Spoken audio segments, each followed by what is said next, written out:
नमस्कार। राज्य शिक्षा शोध एवं प्रशिक्षण परिषद पटना बिहार में आपका स्वागत है। बच्चों, आज हम लोग कक्षा 12 में भौतिक विज्ञान विषय के चैप्टर 1 यानी अध्याय 1 क्या है बच्चों, बताइए आप लोग। बिल्कुल, इलेक्ट्रिक चार्ज एंड फील्ड यानी कि विद्युत आवेश एवं क्षेत्र के बारे में सीखेंगे और जानेंगे। तो बच्चों, पिछली कक्षा में हमने सीखा था कूलाम लॉ क्या होता है, ठीक है, याद है आपको? बिल्कुल, उसमें हमने जाना था, क्या जाना था बताइए। बिल्कुल, हमने देखा था कि जब दो पॉइंट चार्ज, बच्चों पॉइंट चार्ज प्लस भी हो सकते हैं माइनस भी हो सकते हैं, तो अभी हम मान के चलते हैं पॉजिटिव चार्ज को ही लेकर। जब दो पॉइंट चार्ज आपस में कितने डिस्टेंस पे थे बच्चों? आर, ठीक है।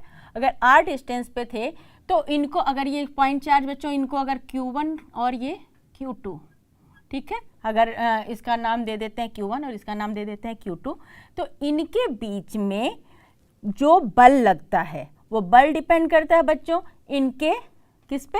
बिल्कुल, पॉजिटिव चार्ज है या नेगेटिव चार्ज है। तो आपको पता है दो पॉजिटिव चार्ज के बीच में क्या होता है बच्चों? बिल्कुल, रिपल्सन होता है। दो नेगेटिव चार्जेस के बीच में आपस में रिपल्सन होता है।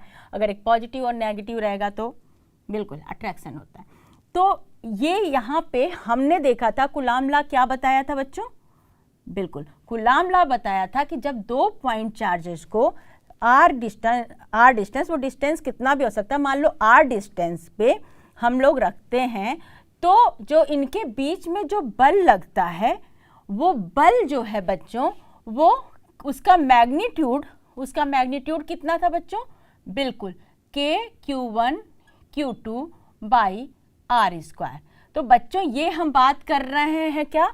मैग्नीट्यूड की, मैग्नीट्यूड ऑफ फोर्स, बल का वो परिमाण जो इन दोनों के बीच, दोनों के चार्ज के बीच में लगता है। हमने इसके बारे में जाना था, ठीक है।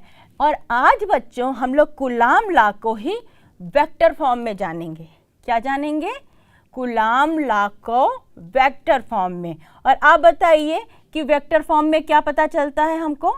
बिल्कुल, हमको डायरेक्शन पता चलती है, हमको दिशा पता चलती है।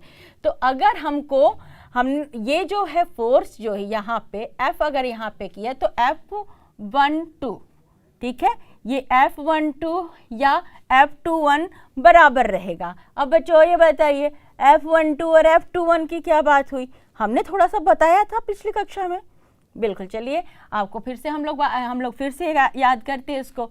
हमने बात की थी बच्चों कि ये चार्ज के द्वारा जो Q2 है, इसके द्वारा जो Q1 पे एक बल लगेगा, और वो बल हम इस डायरेक्शन में क्यों दिखा रहे हैं? बिल्कुल, क्योंकि रिपल्सिव फोर्स लगने वाला है, यहाँ प्रतिकर्षण बल लगेगा या रिपल्सिव फोर्स लगेगा। तो ये हम जब दिखाते हैं तो बच्चों ये है Q1 चार्ज 1, तो इस पे 1 पे किसके द्वारा? 2 के द्वारा लगाया गया बल, यानी कि F12 लिखेंगे बच्चों। या F12 का क्या मतलब है बच्चों, बताइए? 1 पे चार्ज 1 पे किसके द्वारा? 2 के द्वारा। तो जिसके द्वारा लगाया जाता है वो बाद में लिखा जाता है, और जिस पर लगाया जाता है वो बिल्कुल 1 पे वो पहले लिखा जाता है। इसी तरीके से ये चार्ज इस पे Q1 Q2 पे कौन सा बल लगाएगा? बिल्कुल रिपल्सिव फोर्स ही लगाएगा, और वो जो है किसमें? इधर के डायरेक्शन में लगाएगा, ठीक है। बिल्कुल, और इसको बच्चों तो हम लोग क्या बताइए उस हिसाब से नाम कितना क्या देंगे? बिल्कुल F21, यानी कि 2 पर किसके द्वारा? 1 पे, यानी चार्ज Q2 पे किसके द्वारा बल लग रहा है? 1 पे। तो ये होगा F21, ठीक है। और हमने क्या जाना था बच्चों F21 और इसके कूलाम लॉ में, बताइए जल्दी से। बिल्कुल, हमने जो बात की थी कि जो ये डिस्टेंस r है वो कहाँ से मेजर करते हैं? एकदम ये जो चार्ज हैं पॉइंट चार्ज, उनके सेंटर से, ठीक है, उनके सेंटर से। और अगली बात हमने क्या बात की थी कूलाम लॉ का जो बेसिक पॉइंट है? बिल्कुल, ये जो इनका जो बल है बच्चों, ये बल जो लगता है वो किसके अलोंग लगता है? इन दोनों पॉइंट चार्ज को मिलाने वाली जो लाइन है, यानी line joining along the line joining the 2 point charges।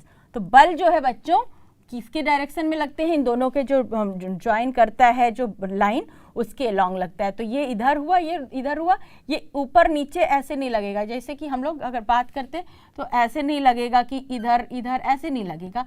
ये जो डायरेक्शन, ये दो चार्जेस के बीच में जो ये जो लाइन है उसके लॉन्ग चाहे इधर लगेगा बच्चों, चाहे इधर लगेगा। ठीक है, तो ये हमने जाना था।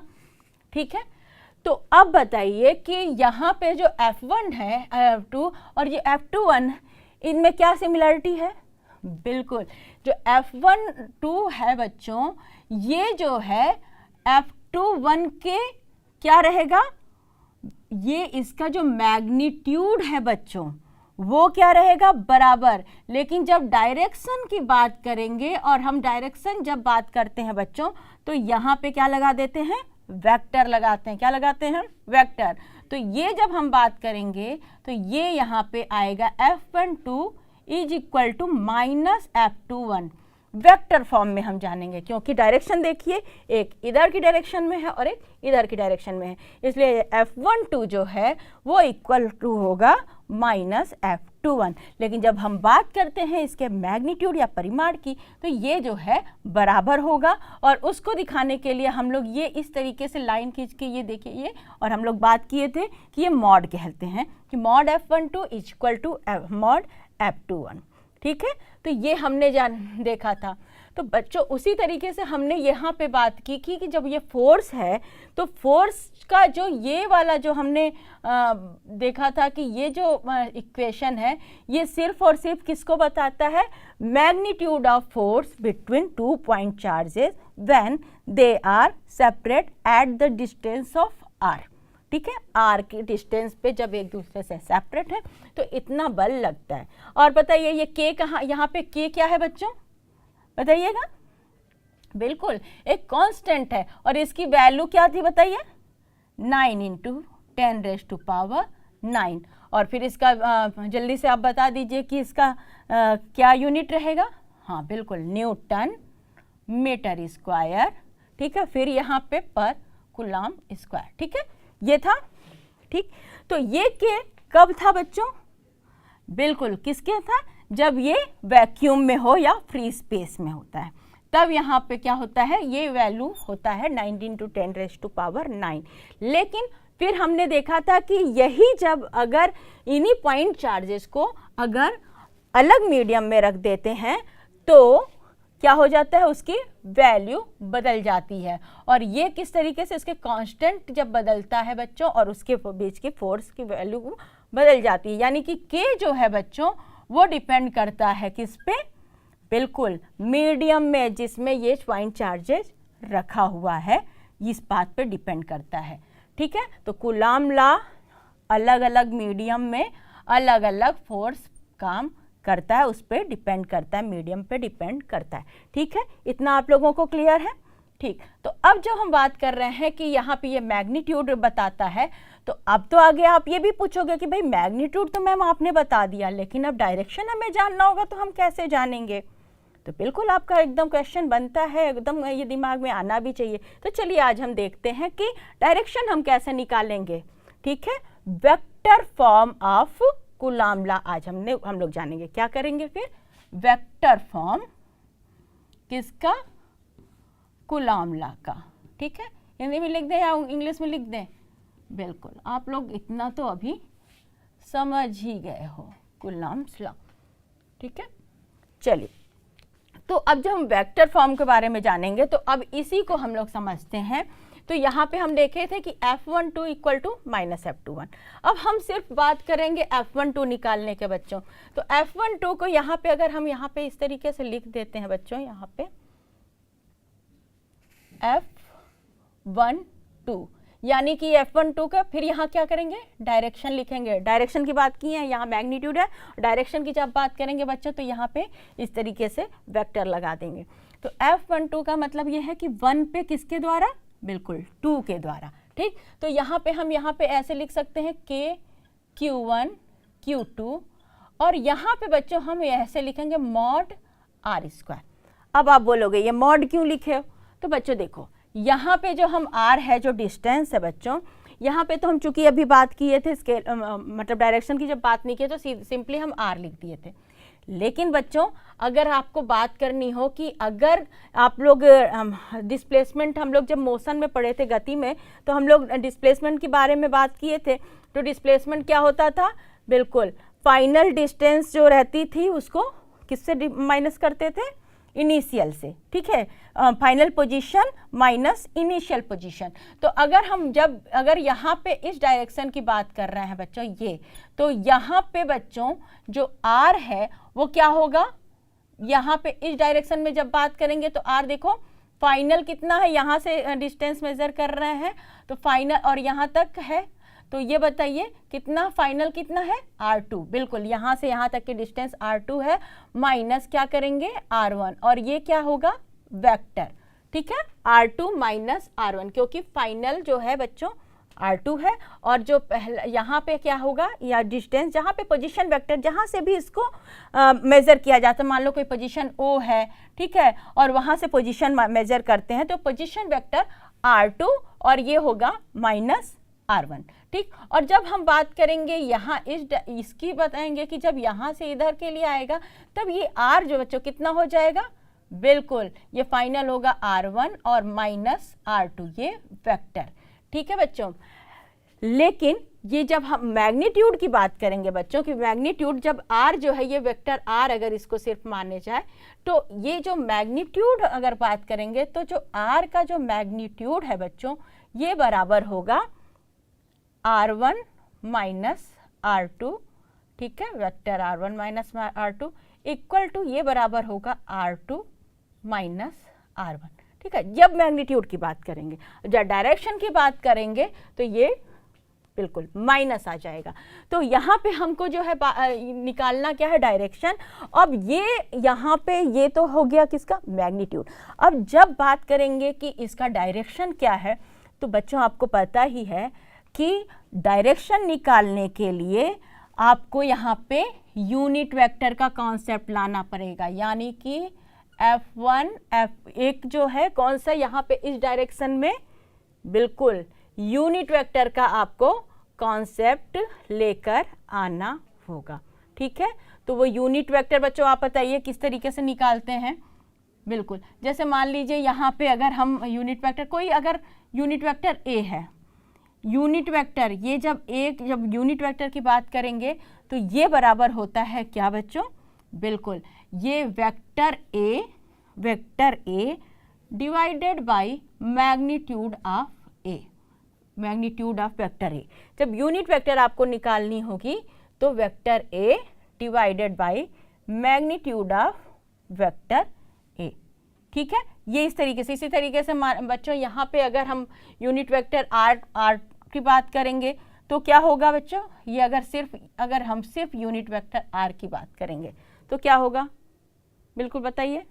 बिल्कुल बच्चों तब हम करेंगे यहाँ पे, अगर हम R12 की बात करते हैं बच्चों, कितना हो, हम R12 की बात करेंगे तो हम यहाँ पे देखेंगे बच्चों R1 माइनस R2 वेक्टर अपान R1 माइनस R2 का ये मैग्नीट्यूड।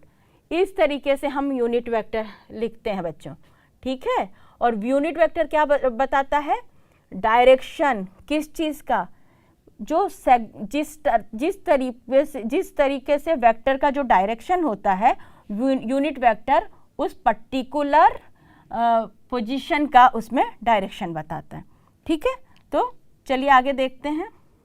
तो बच्चों ये डायरेक्शन जानने के लिए हमें क्या करते हैं, बिल्कुल यूनिट वेक्टर के यहाँ पे यूनिट वेक्टर ला देते हैं, और किसी भी उस डायरेक्शन जो है किसी भी वेक्टर का उसके यूनिट वेक्टर के डायरेक्शन में रहता है। तो यहाँ पे बच्चों, यहाँ पे जब F12 है, ये F12 और ये यहाँ पे इसका जो F12 के लिए हम जब F1 पे किसके द्वारा 2 पे लग रहा है, तो यानी कि यहाँ से यहाँ तक की डिस्टेंस लेंगे बच्चों, है ना। तो ये डिस्टेंस क्या है, R1 माइनस R2।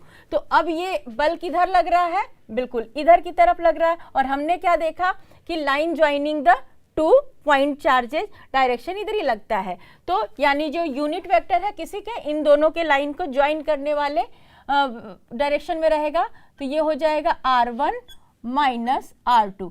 ये क्या होगा बच्चों, ये ऐसे रहेगा। और इसको क्या लिखेंगे, यूनिट वेक्टर को बच्चों इससे निशान से कहते हैं। देखो कैसे करते हैं, ये जो है डायरेक्शन जो है, ये जो इस तरीके से किसी भी उसका जो है डायरेक्शन को यूनिट वेक्टर इस तरीके से डिनोट करते हैं, ठीक है। तो अब इसके आगे जो है अब इसको करेंगे यूनिट वेक्टर, जैसे कि हमने देखा तो R1 माइनस R2 को क्या देखा था कि यूनिट वेक्टर बराबर, तो यहाँ पुट कर लेंगे।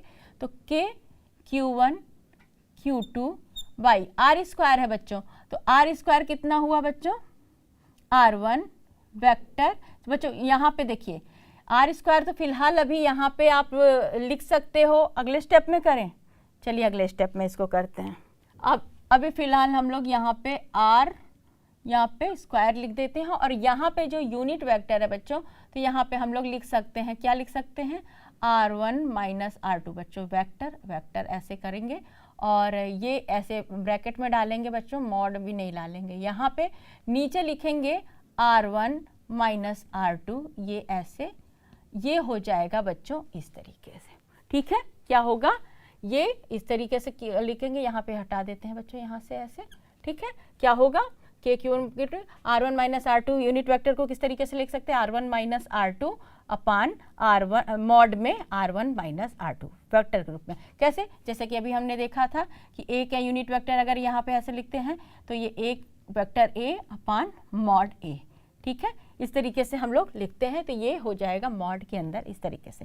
अच्छा बच्चों, अभी जो हम देखें कि R जो है यहाँ पे किसके बराबर हो जाता है, जब मैग्नीट्यूड ऑफ R है तो R1 minus R2 equal to R2 minus R1। तो यहाँ पे क्या लिख सकते हैं, क्या यहाँ पे R1 माइनस R2 यहाँ ला के लिख सकते हैं, Q1 Q2 अपान ये क्या लिख सकते हैं, R1 माइनस R2, यहाँ से लिख सकते हैं, फ्रॉम 1 लिख दें यहाँ से, ये फ्रॉम 1, ठीक है, यहाँ पे लिख देते हैं, ठीक।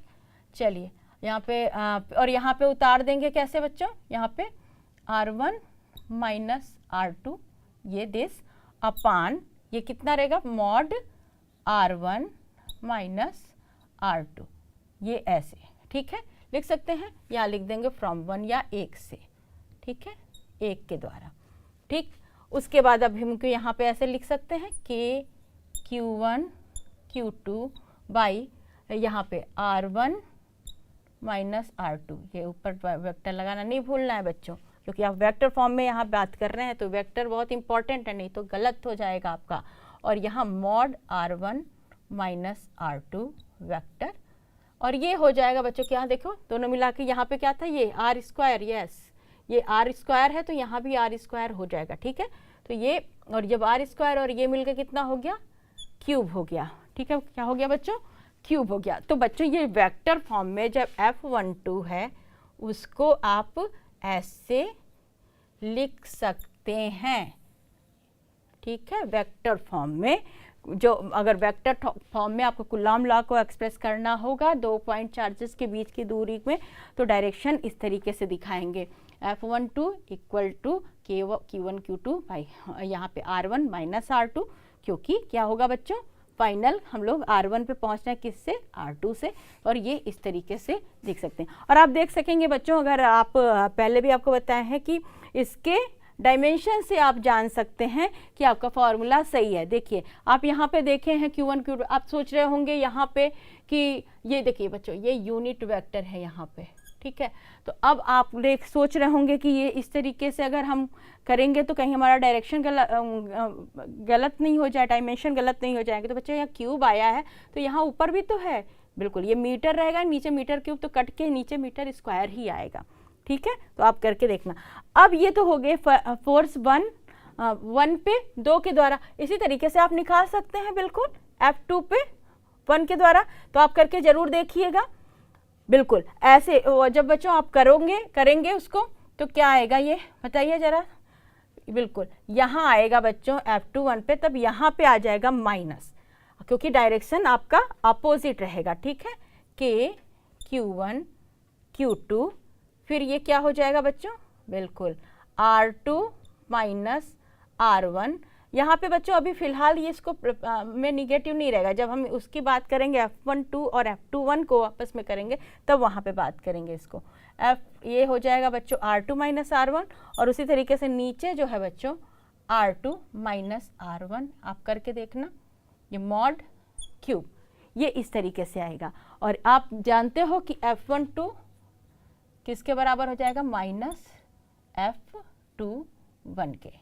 ठीक है, इस तरीके से आपका आ जाएगा, क्योंकि यहाँ पे बच्चों देखिए R जो है यहाँ पे भी आप रख देंगे R2 माइनस R1 उसी तरीके से जैसे ये है। ठीक है, इसको आप करके देखिएगा, ये इसी तरीके से वेक्टर फॉर्म में आएगा F2 पे 1 के द्वारा। ठीक है, चलिए आगे देखते हैं। तो बच्चों चलिए अब हम लोग कंपेयर करते हैं कि इलेक्ट्रोस्टैटिक फोर्स यानी कि विद्युत बल और ग्रेविटेशनल फोर्स में कौन सा फोर्स ज़्यादा स्ट्रॉन्ग है। और दूसरी बात हमें ये भी देखेंगे कि आप लोगों ने कभी फॉर्मूला दोनों को एक साथ कभी देखा है, अभी तो आपने कूलॉम ना देखा और आपको ग्रेविटेशनल फोर्स का आपको पता है, तो क्या आपको कभी दिमाग में आया कि कुछ इसमें सिमिलरिटी है क्या? बिल्कुल, काफ़ी सिमिलरिटी है। चलिए हम लोग देखते हैं, और उसके बाद हम लोग ये भी देखेंगे कि जो ग्रेविटेशनल फोर्स है और जो इलेक्ट्रोस्टैटिक फोर्स है इसमें से कौन सा बल जो है वो ज़्यादा स्ट्रॉन्ग है। ठीक है, चलिए हम लोग इसको करके देखते हैं। चलिए बच्चों, तो जब हम कंपैरिजन करते हैं किसका बच्चों, इलेक्ट्रोस्टैटिक फोर्स को अगर हम ई से डिनोट करते हैं, ठीक है, और अगर हम ग्रेविटेशनल फोर्स को जी से करते हैं बच्चों, ठीक है, ग्रेविटेशनल फोर्स को, तो यहाँ पे अगर हम समानता की बात करें, अगर इन दोनों के बीच में समानता की बात करें, किसकी, बिल्कुल विद्युत बल और गुरुत्वाकर्षण बल में, गुरुत्वाकर्षण बल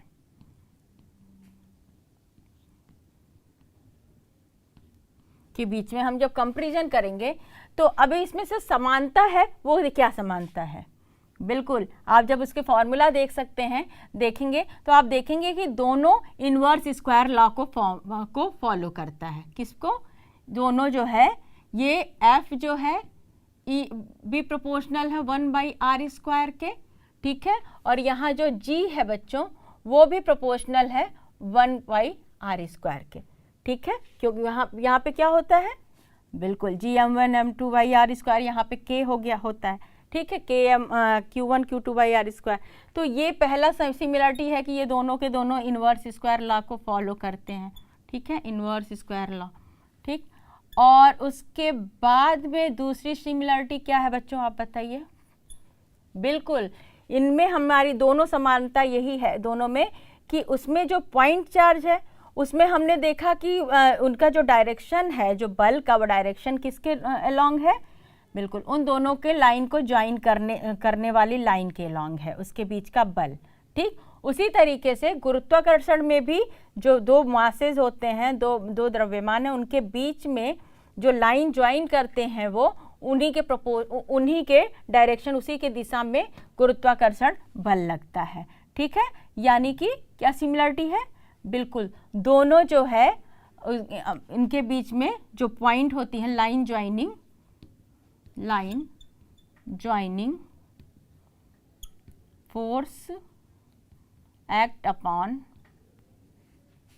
लाइन ज्वाइनिंग टू, यहाँ पे विद्युत पॉइंट चार्जेस, और यहाँ पे बच्चों क्या है, बिल्कुल यहाँ पे दोनों मासेस के बीच के लाइन ज्वाइनिंग, जो दोनों मास होगा वो आप लोग नोट कर लीजिए।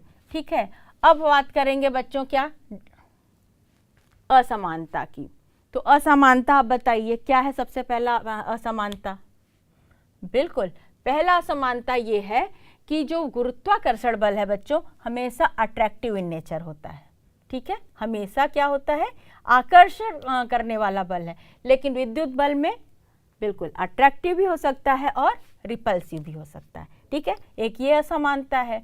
और फिर बताइए क्या उनके बीच में डिसिमिलरिटीज है, बताइए क्या डिफरेंसेज है। बिल्कुल, दूसरा ये है कि आपने देखा गुरुत्वाकर्षण बल जो है कभी मीडियम पे डिपेंड नहीं करता है, कि किस चीज़ में मासेज कहाँ रखे हैं, ठीक है। लेकिन विद्युत बल जो है वहाँ पे वो डिपेंड करता है, जैसे जी जो है बच्चों, जो यहाँ वाला इसका जो कांस्टेंट जी है F is equal to G m1 m2 by R square, तो इसका जो जी है ये जो है मीडियम पे डिपेंड नहीं करता है, बट ये जो इसका जो k है Q1 Q2 by R square, तो ये जो k है ये डिपेंड करता है मीडियम पे। ये इसकी डिसिमिलरिटी है बच्चों, ठीक है, असमानता है। तो क्लियर है। तो बच्चों ये हम लोग तो जान गए कि इनके बीच में समानता और असमानता क्या है, किसके बीच में, विद्युत बल और गुरुत्वाकर्षण बल क्या। तो अभी हमने बात की कि अब हमें जानना है कि कौन सा बल ज़्यादा स्ट्रांग है। तो ये जानने के लिए हम लोग बिल्कुल उसके फॉर्मूले के थ्रू हम लोग ये बात जान सकते हैं। कैसे, बिल्कुल हम लोग कंपेयर करेंगे किससे, यहाँ पे इलेक्ट्रोस्टैटिक फोर्स को किससे, ग्रेविटेशनल फोर्स को, ठीक है। ये जो है F यहाँ पे लिख देंगे कि बल लिख देते हैं, विद्युत बल यहाँ लिख देते हैं, और ये जो है आपका क्या है, गुरुत्वाकर्षण बल, ठीक है, गुरुत्वाकर्षण बल, ठीक। अब मैं इसको कंपेयर करेंगे कि इनमें कौन सा ज़्यादा स्ट्रांग है। तो Fe का बच्चों क्या फॉर्मूला है, आप जल्दी से फटाफट बता दीजिए, सबको ही पता है, K Q1 Q2 by R square. और हम जो बात कर रहे हैं, जो हम पॉइंट चार्जेज, यहाँ जो Q1 Q2 है इसमें 2 पॉइंट चार्जेज लेंगे, और हम मान लीजिए थोड़ी देर के लिए एक एग्जाम्पल लेते हैं कि जो 2 पॉइंट चार्जेज है दोनों जो है इलेक्ट्रॉन है। अगर हमारा Q1 और Q2 दोनों क्या है, इलेक्ट्रॉन है, ठीक है, इक्वल टू E, ठीक, E यानी कि इलेक्ट्रॉन को हम मान के चलते हैं। तो यहाँ पे बच्चों हम लोग लिख, और कितने बीच में उनके बीच के सेपरेशन कितना है, R है। तो यहाँ हम लिख सकते हैं K Q1 Q2 equal to, यहाँ पे लिख सकते हैं E इंटू E, लिख सकते हैं बिल्कुल, आर स्क्वायर। तो यहाँ पे हम लिखेंगे K E square upon R square, ठीक है, ऐसा लिख सकते हैं। या बच्चों ऐसे Q1 इक्वल टू Q2 है तो इसको यहाँ पे Q स्क्वायर भी लिख दो भाई, क्यों कंफ्यूज नहीं होना है, ऐसे भी लिख सकते हैं। लेकिन चूंकि यहाँ पे लिख दो since Q1 Q2 is equal to E, ठीक है, चार्ज ऑन इलेक्ट्रॉन, ठीक, आवेश, इलेक्ट्रॉन पे आवेश, ठीक। तो ये हो गया। अब हम उसी तरीके से जल्दी से हम लोग ग्रेविटेशनल फोर्स देख लेंगे कि ग्रेविटेशनल फोर्स, यहाँ पे इसको इक्वेशन नंबर 1 मान लेते हैं बच्चों, यहाँ से इक्वेशन नंबर 1 अगर मान लेते हैं, ठीक। तो Fg हम लोग जल्दी से यहाँ पे लिख लें, Fg कितना होगा बच्चों, ग्रेविटेशनल फोर्स बिल्कुल कितना होता है, G, जल्दी जल्दी बताइए, m1 m2 by R square. और हम यहाँ पे जो किसके बीच में ग्रेविटेशनल फोर्स की बात कर रहे हैं, जो चार्जेस लिए हैं, बिल्कुल इलेक्ट्रॉन, ठीक है, किसको लिए हैं, इलेक्ट्रॉन, और डिस्टेंस कितना है, वही r ही डिस्टेंस है। तो बच्चों अब हम लोग यहाँ पे जल्दी से लिख देंगे, G को अभी G रहने दें, और मास जो है दोनों इलेक्ट्रॉन, मास ऑफ इलेक्ट्रॉन ही लिख दें, mass of electron into mass of electron लिख दें, क्योंकि मास इलेक्ट्रॉन की बात कर रहे हैं और आर स्क्वायर पे है। यहाँ लिख दो since m1 is equal to m2 is equal to me, ये मास ऑफ इलेक्ट्रॉन है। तो यहाँ पर बात करेंगे G me square upon R square, ठीक है, क्लियर है। चलिए आगे देखते हैं। तो बच्चों इसको हम लोग डाल देते हैं, इसका नंबर इक्वेशन 2, ठीक है, ये इक्वेशन 1 हो गया अभी, ये 1 2। अब हम जब यहाँ पे Fe को कंपेयर करते हैं किस पे, डिवाइडेड बाई Fg करते हैं बच्चों, तो K की वैल्यू हम लोग 1 से यहाँ ला देंगे, K E square upon R square बच्चों, डिवाइडेड बाई, यहाँ है K square by R square, और डिवाइडेड बाई बिल्कुल Fg कितना है बच्चों, G m E square upon R square, ठीक है, समझ में आया ना। अब देखिए आर स्क्वायर कैंसिल कर सकते हैं ना, बिल्कुल, ये ऊपर चला जाएगा और यहाँ पे नीचे आ जाएगा, इतना तो कर सकते हैं बिल्कुल। तो फिर क्या होगा बच्चों, ये इक्वल टू यहाँ पे लिख सकते हैं, यहाँ पे क्या लिखेंगे, K A square upon G m E square, ठीक है। अब हम लोग सबकी इसकी वैल्यू, हम लोग सबकी, ये सारे हम लोगों को पता है, सबकी वैल्यू पता है, क्या K की वैल्यू कितनी है, चल लिख देते हैं हम लोग, since K is equal to कितना हम लोग कहते हैं, अगर हम फ्री स्पेस की बात करते हैं या वैक्यूम की, बिल्कुल 9 इंटू 10 की रेज़ टू पावर 9। ठीक, अब उसकी यूनिट जल्दी से लिख देंगे। यहाँ पे क्या रहेगा यूनिट, जल्दी से बताइए आप लोग फटाफट। यहाँ से यूनिट क्या रहेगा, बिल्कुल newton metre square coulomb square. ठीक है, और यहाँ पे जी की वैल्यू कितनी होगी बताइए, बिल्कुल 6.67 इंटू 10 रेज़ टू पावर -11। इसकी यूनिट जल्दी से आप बताइए क्या होगा बच्चों, बिल्कुल न्यूटन मीटर स्क्वायर यहाँ पे पान पर किलोग्राम स्क्वायर। ठीक, ये इसकी यूनिट हुई। उसके बाद चार्ज बताइएगा जल्दी से, ई का कितना बताइए आप लोग, बिल्कुल आपको पता है इलेक्ट्रॉन का चार्ज कितना होता है, बिल्कुल कितना 1.6 into 10 raise to power -19 coulomb. ठीक है, और यहाँ मास ऑफ इलेक्ट्रॉन कितना है जल्दी से बता दीजिए, सबको पता है, बिल्कुल 9.1 into 10 raise to power -31 kg। ठीक है, अब ये सारी जो वैल्यूज़ हैं कहाँ पे पुट कर देनी है, इसमें, इसको मान लीजिए equation 3। So put all these value into the equation 3। तो क्या आ जाएगा बच्चों, बिल्कुल आएगा FE divided by FG equal to K का वैल्यू रख देंगे 9 इंटू 10 रेज़ टू पावर 9 लिख दिया। E को क्या लिख देंगे बच्चों, 1.6 इंटू 10 रेज़ टू पावर -19 ये। उसके बाद यहाँ G की वैल्यू कितना लिख देंगे, 6.67 इंटू 10 रेज़ टू पावर -11। ठीक, और उसके बाद इंटू क्या होगा ME कितना है बच्चों, बिल्कुल 9.1 इंटू 10 रेज़ टू पावर -31। ये हो जाएगा इसका होल स्क्वायर। ठीक है, अब इसको आप लोग जब सॉल्व करेंगे बच्चों, तो ये करीब करीब जब बच्चों ये ऐसे जब करते हैं ना, अप्रॉक्सीमेशन की साइन है, ये करीब करीब आपकी आएगी 10 रेज़ टू पावर 42। इसको सॉल्व करके आप देखिएगा। देखिए बच्चों, ये ऊपर जाएगा तो वैसे भी कितना हो जाएगा, -62 हो जाएगा, और ये 38 रहेगा। तो करीब करीब आप देखिए ये, और -62 प्लस यहाँ पे देखिए -62 यहाँ रहेगा, फिर यहाँ पे 11 जुड़ेगा तो करीब 73। तो ऊपर जो 38 से माइनस करेंगे तो ये आपको करीब करीब दिखेगा कि ये इस रेंज का रहता है, 10 रेज़ टू पावर 42। यानी कि आप इसको ऐसे लिख सकते हैं कि FE इज अप्रॉक्सीमेटली कितना, 10 रेज़ टू पावर 42। यानी कि इलेक्ट्रोस्टैटिक फोर्स जो विद्युत बल है बच्चों, ग्रेविटेशनल फोर्स से करीब करीब 10 रेज़ टू पावर 42 गुना ज़्यादा स्ट्रांग होता है। ठीक है बच्चों, समझ में आया आपको। यहाँ तो आपने न्यूमेरिकली भी इस चीज़ को प्रूव कर दिया कि विद्युत बल किससे, बिल्कुल ग्रेविटेशनल फोर्स से बहुत स्ट्रांग होता है। तो बच्चों, उम्मीद है कि आज आपको कूलॉम लॉ का वेक्टर फॉर्म भी आपको अच्छे तरीके से समझ में आ गया होगा, और इलेक्ट्रोस्टैटिक फोर्स और ग्रेविटेशनल फोर्स के बीच में आपने रिलेशनशिप भी जानी, और उनका कंपेयर भी किया, और वैल्यू भी जानी कि कौन ज़्यादा स्ट्रांग होता है। तो बच्चों, आपके इसी चैप्टर से कुछ और नई नई जानकारियों के साथ हम लोग मिलते हैं अगली कक्षा में।